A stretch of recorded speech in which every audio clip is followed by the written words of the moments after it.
Welcome back to HR Baddies. Smart, strategic, and a little bit sassy. I am Katie Garcia, and this is episode 2. I'm so excited. We're going to talk about something that is, I think, pretty pertinent right now, and that is AI in recruiting, right? So let's just kind of jump into it.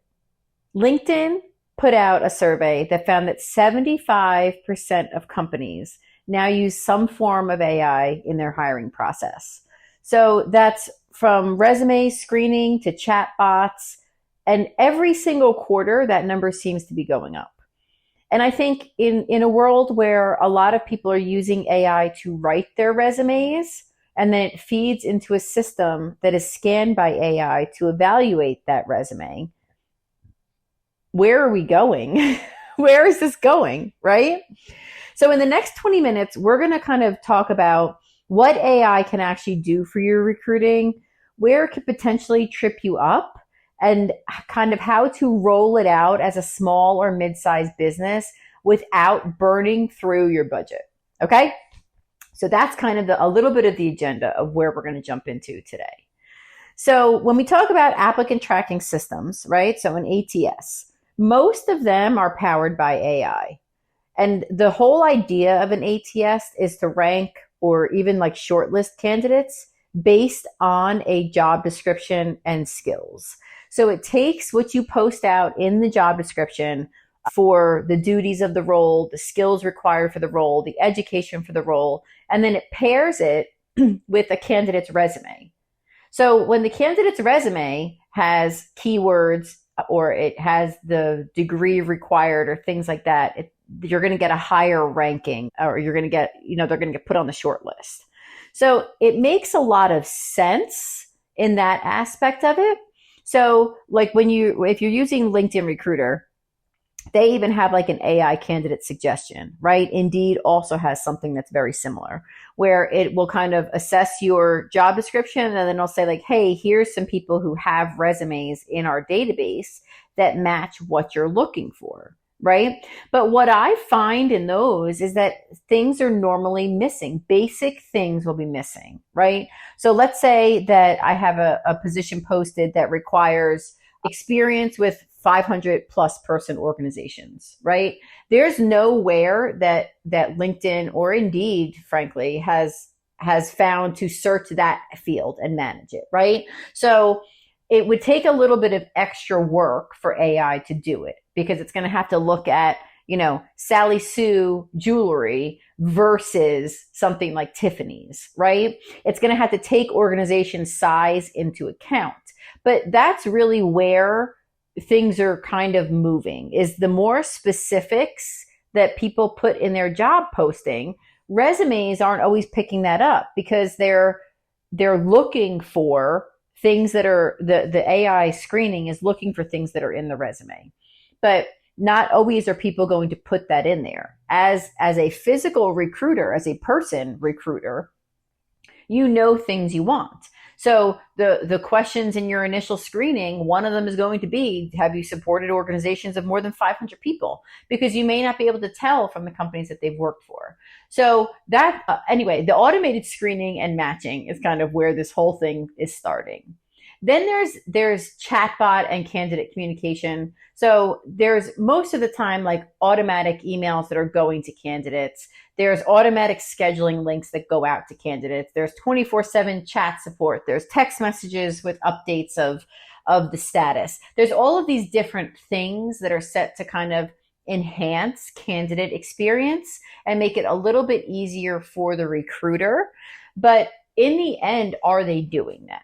Right? Well, as an applicant, I would prefer to get a scheduling link versus somebody calling me, right, to say, hey, what times and dates are you available? And then I have to pull out my calendar and we go through the whole thing. I'd rather just be able to kind of sit in the quiet, figure out what works on my schedule versus what they have available on the scheduling schedule and book it out that way. So it's moving a lot more towards a workflow mentality.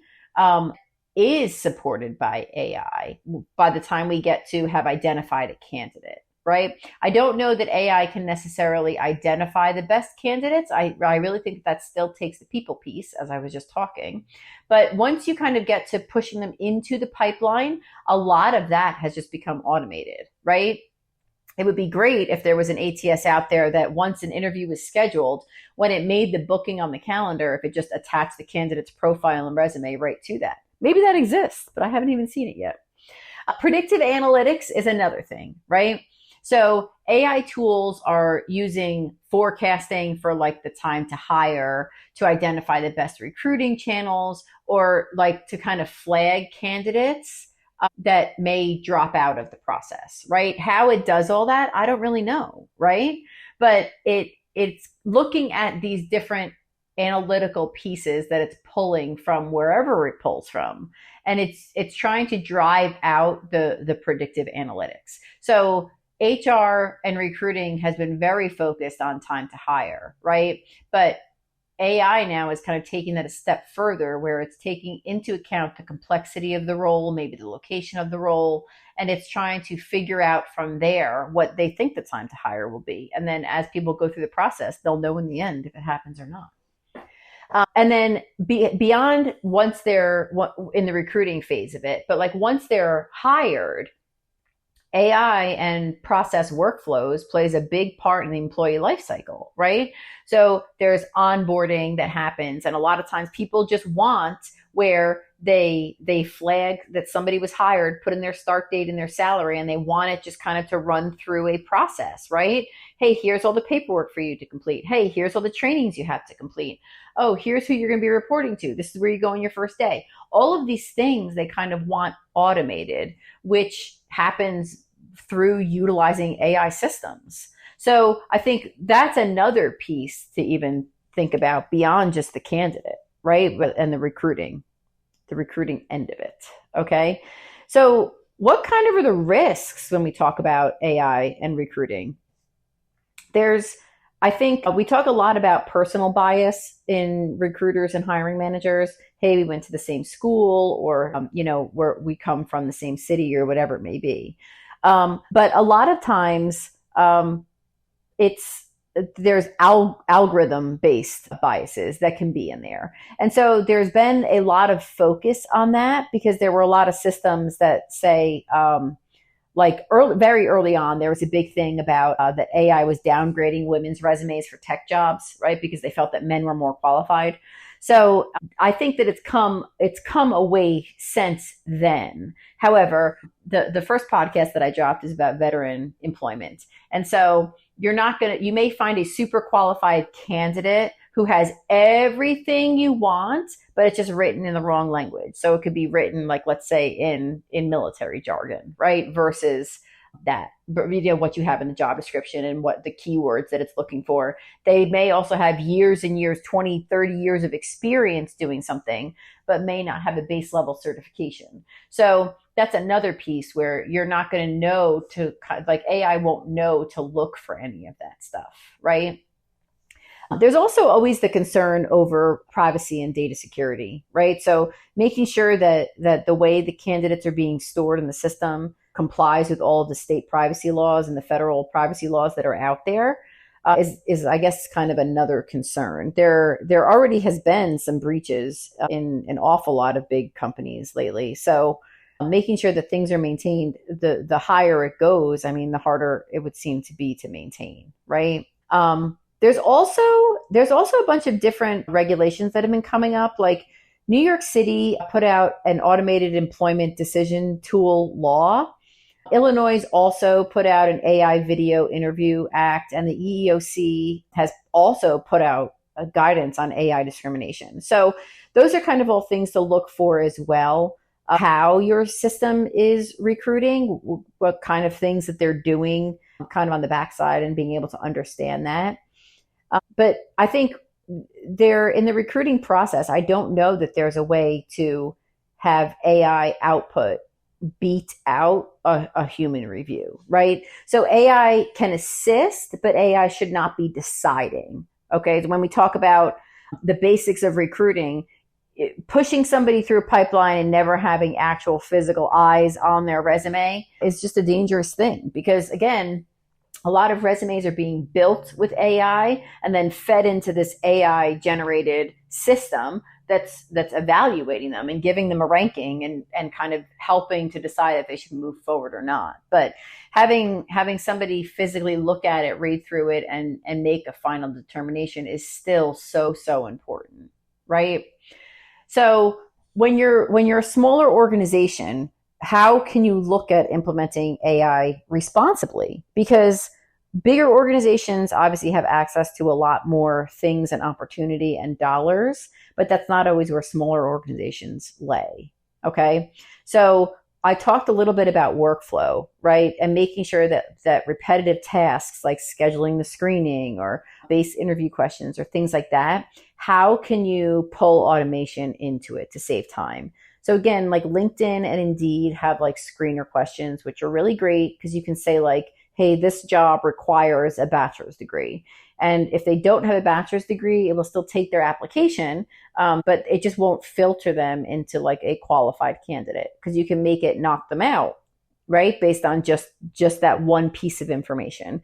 If it requires a certification, they can be bumped out because of that. But when it comes to certifications, I always will encourage companies to look at what's the commitment to get that certification. Is it like a 3-week thing? Because why make that mandatory? 3 weeks, you could run somebody through a course so easy in 3 weeks.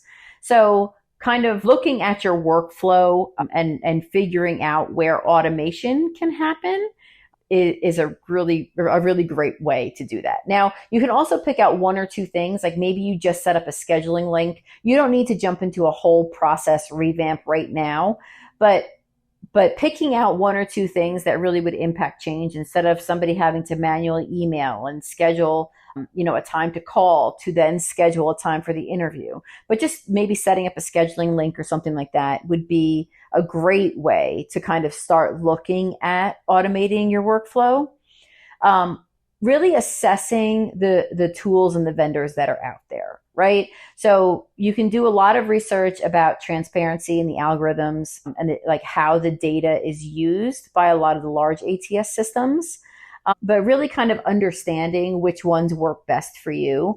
Again, there's really like Indeed where you can post the job and source the candidates and do all of that right in there. It'll even go as far as like candidates that you don't move forward with, it can even send them the automated, like, thanks so much for applying, but we're not moving forward, right? It doesn't necessarily track as they go through round 1, round 2, round 3, met with this person, that person, on-site, remote, all of that. It doesn't really track because it's not a full ATS, but it might give just enough. Like LinkedIn will do the same thing, right? Where it will give you just enough of a process at the beginning without you having to kind of redo your whole system, right? But assessing the tools and the vendors that you can utilize and how you want to utilize it. If you have 75 job offer letters, you're going to want to find a system that can kind of help you piece together offer letters a lot easier than, say, if you have 1 or 2 styles of offer letters. Another thing would be to encourage training and communication to the talent acquisition team as well as the hiring managers. So when they look at AI recommendations, to understand that they are just that, they're recommendations, that it's still going to take time for candidates to be assessed. It's still going to take time for people to kind of work through whether a candidate is or is not the right fit. But making sure that they're trained on, hey, here's the preliminary information, whether it's shared to hiring managers or not, right? Maybe that only stays within the talent acquisition team.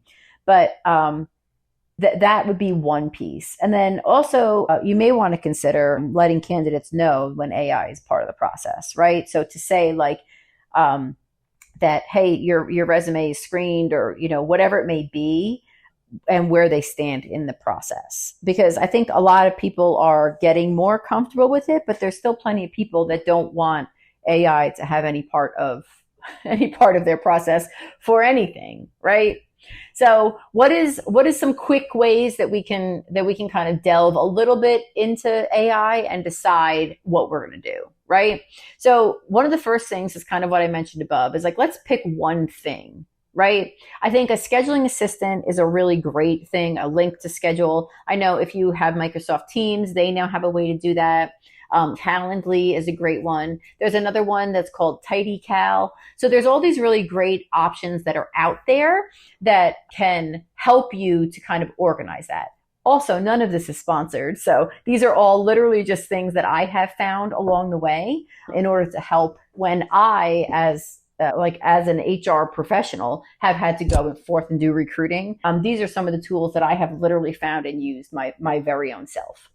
So I would say start with a scheduling link, like, hey, we'd love to meet with you. Here's a link to schedule the interview, right? Just that one thing is going to save you at least several emails back and forth, or having to coordinate somebody's schedule to something that comes up and things like that.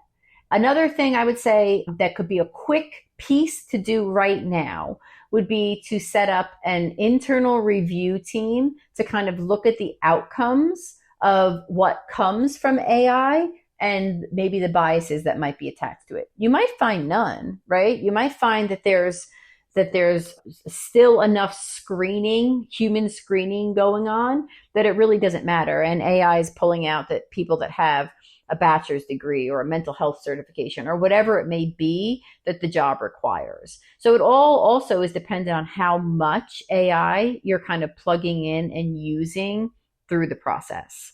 If you are, I would also encourage you to find an AI use disclosure statement to put on your career page, right? So you always want to have that, like, you as a company are an equal opportunity employer, but then under that, you may want to have the pieces that are required when you're using AI within your recruiting process. There's a lot of great things that are out there. Paradox, Olivia, HireVue, Eightfold, Indeed, LinkedIn. There's all of these really great things that are out there that can help you in the candidate search once people apply.